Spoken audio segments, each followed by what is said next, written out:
एक विधायक के परिवार का लड़का है मुख्य आरोपी, इसलिए सारी बीजेपी सरकार देवेंद्र अत्री चाणक्य के विधायक के भाई का छोरा आयु, उसका सगा ताऊ का पोता है, समझ गए, उसका भतीजा है।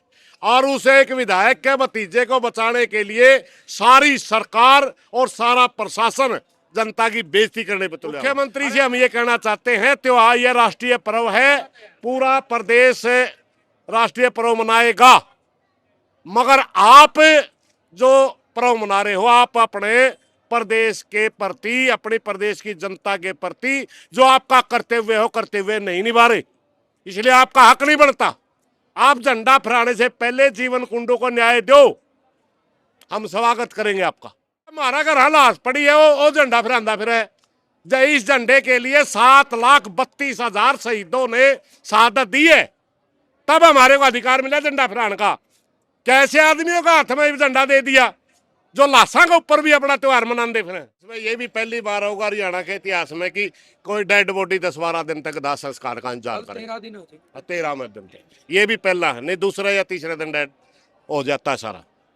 इसी सरकार में 8 दिन मनीषा को लगे, 9 दिन वाई पूर्ण कुमार को लगे, और 13वां दिन आज 12 दिन इसने जीवन कुंडू। सबसे ज्यादा मतलब यह सरकार तंग कर रही लोग। फिलहाल माइयड टोल प्लाजा पर 14 अगस्त की एक कॉल थी कि 11 से 2 तक 3 घंटे तक हरियाणा के जितने टोल प्लाजा है वो सारे रोके जाओगे। अभी कुछ देर पहले एग्जैक्ट 11 बजे अंबाडोपट्टी टोल प्लाजा पे थे, वो भी रोका गया। यानी टोल में एक छाया का सहारा लेकर, टोल फ्री नहीं है। टोल पे जो भी इमरजेंसी गाड़ी निकल रही है उनका टोल कटन लग रहा है। 3 घंटे का रोड जाम का आह्वान था, वो कर दिया। सुरेश कोथ जी हैं जो इस आंदोलन में की, इस लड़ाई में या इस न्याय की लड़ाई में पहले दिन तक इशार लगो सचिवालय के आगे भी बैठे हैं। प्रधान जी जो कॉल दी थी, वीडियो वायरल हो रही हैं, ज्यादातर बयान आपके हैं। लोग कह रहे हैं कि सुरेश कोथ ने हरियाणा का जो राजा मुख्यमंत्री उसको झंडा फहराने का अधिकार छीन लिया, कि ये तो तिरंगा सबका है। हमने उनका अधिकार नहीं छीना।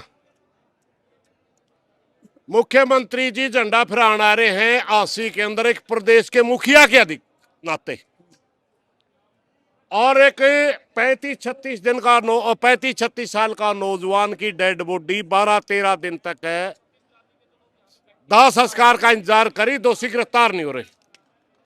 मैं उन लोगों से पूछना चाहता हूं जैसे सवाल उठाते हैं, क्या प्रदेश का मुख्यमंत्री जो एक प्रदेश की जनता का माँ बाप हो है, उसका अगर लाश पड़ी हो, उसको झंडा फहराने का अधिकार है?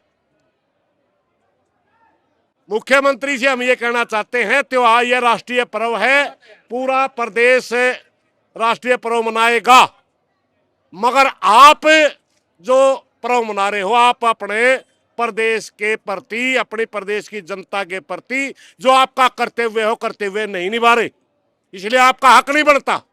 आप झंडा फहराने से पहले जीवन कुंडों को न्याय दो, हम स्वागत करेंगे आपका झंडा फहराने का, कि हमारे प्रदेश का मुख्यमंत्री ने न्याय दिया है और अब इनका राइट है। अरे हमारा घर हालात पड़ी है, वो झंडा फहरांदा फिर है। जब इस झंडे के लिए 7,32,000 शहीदों ने शहादत दी है, तब हमारे को अधिकार मिला झंडा फहराने का। कैसे आदमियों का हाथ में झंडा दे दिया जो लाशा के ऊपर भी अपना त्योहार मनाते फिर। हमारे को तो गुलाम बना रखा है। अंग्रेजों के जमाने में भी हमारी लाशों की इतनी दुर्गति नहीं हुई जितनी भारतीय जनता पार्टी की सरकार करने लग रही है। इसलिए हमने कहा कि आप प्रदेश के, या तो प्रदेश के मुखिया होने का फर्ज निभाइए, वरना प्रदेश के मुखिया के नाते आप झंडा नहीं फहरा सकते। पहले भी इस तरीके के आंदोलन हुए हैं, इस तरीके की कोई डेथ हुई है तो उसमें 4 दिन 5 दिन धरना प्रदर्शन चले, 2 दिन 3 दिन चलने के बाद आईजी डीजीपी किसी से भी बात हो गए, उसका दाह संस्कार होया है। जो मांग है वो बाद में प्रशासन ने पूरी हुई है, लेकिन पूरे 12 दिन तक वो डेड बॉडी मतलब मोर्चरी हाउस में है, दाह संस्कार का इंतजार करने लग रही है। तो लोग ये भी कहे हैं कि इस धरना के ऊपर बहुत सारे राजनीतिक लोग आए, बीजेपी ने छोड़ गए, तो शायद राजनीतिक लोगों के बहकावा में आके वो अपनी रोटी सेक रहे, वो दाह संस्कार नहीं होने। भारतीय जनता पार्टी के लोग राजनीति कर रहे हैं। एक विधायक के परिवार का लड़का है मुख्य आरोपी, इसलिए सारी बीजेपी सरकार देवेंद्र अत्री चाणक्य के विधायक के भाई का छोरा आयु, उसका सगा ताऊ का पोता है, समझ गए, उसका भतीजा है। और उसे एक विधायक के भतीजे को बचाने के लिए सारी सरकार और सारा प्रशासन जनता की बेइज्जती करने पे तुला हुआ। अरे अपराधी अपराधी हो है, किसी का पैदा हो रहा हो, किसी जाति धर्म हो, अपराधी अपराधी हो। मगर क्या एड़ा भारतीय जनता पार्टी के मतलब जो एमएलए बने हूं उन्हें के लोग रहेंगे इस हरियाणा में, बाकी ने रहने का कोई अधिकार नहीं। कीड़े मकोड़े जो मार मार फेंकोगे आप। इसलिए हमारा पहला शक था कि भारतीय जनता पार्टी मुख्य अपराधी को बचाने के लिए पूरा ताकत लगाएगी, जो कि लगा रही है। जीवन कुंडू ने ये भी बताया है कि मरण तो पहला खुद बयान दी है हॉस्पिटल में, तो कौन से मुख्य 3 नाम है जो 3-4 नाम का जिक्र उसने कराया है? वो वीडियो चालन लग रहा है, आप वहां सुन लियो। रमेश का तो सबसे पहले है, मतलब सबसे बड़ा जो सरगना वो रमेश ही है, उसका श्यामी बचा करता, उसे नस्कर है सारा खेल। और ये जो 6 गिरफ्तारी हुई है कल तक, प्रशासन इनमें पोस्ट डालने लग रहा है अपने हिसार पुलिस का। एक आदमी तो वो है जो 5-7 आदमियों ले जाके गया डंडे मारने में। सब वैसे तो ये सारे शामिल हैं डंडिया में, अपराधी है सारे, मगर इनको जो मतलब मारने में भी शामिल है, मरवाने वाला भी है नहीं, वो नहीं मिल रहा, मेन नहीं मिल रहा भाई।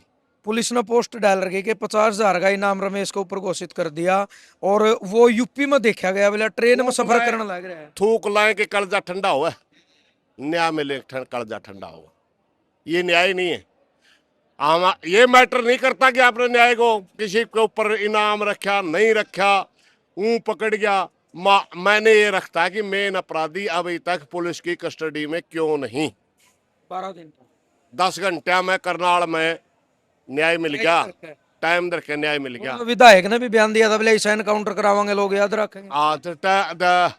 आप देखो, हम इन उस बात पर नहीं जाना चाहते, मगर हम तो नहीं माना 10 घंटे में न्याय मिल गया, नहीं अरे 10 दिन में भी नहीं, 12 दिन हो गया।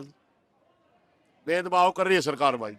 इस तरीके के जो अपराधी हैं विदेशा में तो लोग ले आए, विदेशा में तो पुलिस लेके आई है, और हिंदुस्तान की जेड़ा में आया ना वो डाल दिए, तो वो ईसा तो नहीं भाई बाहर चले गए, या तो पॉसिबिलिटी नहीं होगी भाई। हमने तो देखा अंधेरा की बात से हमने नहीं बेरा, सरकार जाने, सरकार का काम जाने, कुआ खोद के लाओ, अपराधी लाओ, बस। आपके बीच में एसपी डीएसपी धरना पे भी आए हैं, तो सवाल जवाब नहीं हुए? कोई दम नहीं बात में, मीटिंग भी हुई है, कोई दम नहीं बात हम कड़िया भी डीसी गला है ना, डीसी गला नहीं हुई, पुलिस गला, आईजी गला, एसपी गला हुई।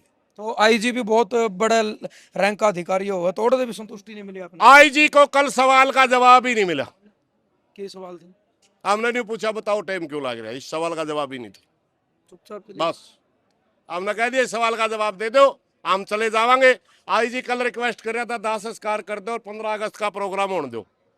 हमने कहा अचीवमेंट दे दे, रिजल्ट दे दे, रिजल्ट दे दे, हम सोच लेंगे, नहीं तो मार दो या बात ना कहियो। कोई जवाब नहीं था, हमें उठ के बस इतनी सी बात है। तो फिलहाल जो मुख्य मांग है वो रमेश को पकड़ने की, इसके अलावा कोई और मांग? सारी की सारी मेरे भाई करनाल पैटर्न को बहुत सी बातें कहने के लिए, पर करनाल पैटर्न करो, जो जो चीजें वहां हुई वो सारी होनी चाहिए। अकेला था यो अपना बाप? अकेला अकेला। और बालक कितने इसमें? एक छोरा, कैसा लगा? 10-1 साल का होगा, छोटा है बालक। कोई यूं भी बताऊं भाई, इनकी पुरानी रंजिश भी थी पहले भी, 2-3 महीने पहला कोई बात हमला इसे ने करा था, क्या की रंजिश थी, इसे ने करा था दादागिरी दिखा के, इसके जीवन की? हाँ, जीवन की कराली का गंडासी मारी थी इसे ने, उस पर भी कोई कार्रवाई नहीं हुई गंडासी मारने वाली? ना ना, जे कार्रवाई हो जाए तो फिर यो आज या घटना को नहीं हुआ है। तो भाई बड़े सवाल ये है कि 3 महीने पहला एक वारदात हुआ है, जो प्रधान जी बता रहे कि जीवन की घरवाली का हाथ पे कोई धारदार हथियार मारा गया, उसकी कार्रवाई नहीं हुई। और 2 दिन पहले जब लघु सचिवालय का धरना चल रहा था, वहां भी सवाल उठाया गया था। डीएसपी तय छत्रपाल जी ने बिल्कुल आमने सामने सवाल कराया था कि उस एप्लीकेशन का क्या रहा जो 3 महीने पहले एप्लीकेशन दी थी। और छत्रपाल जी ने भी on mic on camera public के सामने यह बात करी थी कि अगर आप उस टाइम इसका ऊपर कोई कड़ी सजा मिलती, इसका ऊपर कोई कार्रवाई कर दे, तो शायद इसके इतने हौसले बुलंद नहीं होने थे कि यू जीवन की हत्या कर दा। तो सवाल तो बहुत सारे हैं, सारे जो सवाल हैं वो तमाम कानून व्यवस्था पे, प्रशासन पे और हरियाणा सरकार पे हैं। और शायद प्रधान जी एक सवाल, इतिहास में यू पहली बार होगा कि पब्लिक मुख्यमंत्री ने झंडा फहराने रोकेगी? इतिहास में ये भी पहली बार होगा हरियाणा के इतिहास में कि कोई डेड बॉडी 10-12 दिन तक दाह संस्कार का इंतजार करे। 13वें दिन तक, ये भी पहला है, नहीं दूसरे या तीसरे दिन डेड हो जाता है सारा। इसी सरकार में 8 दिन मनीषा को लगे, 9 दिन वाई पूर्ण कुमार को लागे और 13वां दिन आज 12 दिन इसने जीवन को सबसे ज्यादा दिन सबसे ज्यादा मतलब यह सरकार तंग कर रही लोगों। तो भाई बड़े सवाल हैं। देखो आगे का जो चीजें हैं वो वक्त बताओगा कि कल क्या होगा और आज रात तक, क्योंकि सीएम की भी कहीं ना कहीं इज्जत का सवाल है कि लोगों ने आह्वान कर दिया कि झंडा नहीं फहराने देवांगे। बाकी कल पता लगेगा या आज शाम तक कह लो भाई। सरकार जो है मुख्य जो सरगना है जिसके ऊपर 50,000 का इनाम भी घोषित करके उसको पकड़ पाओगे या नहीं पकड़ पाओगे। आपने भी अपने विचार जरूर देने हैं। जय जवान जय किसान।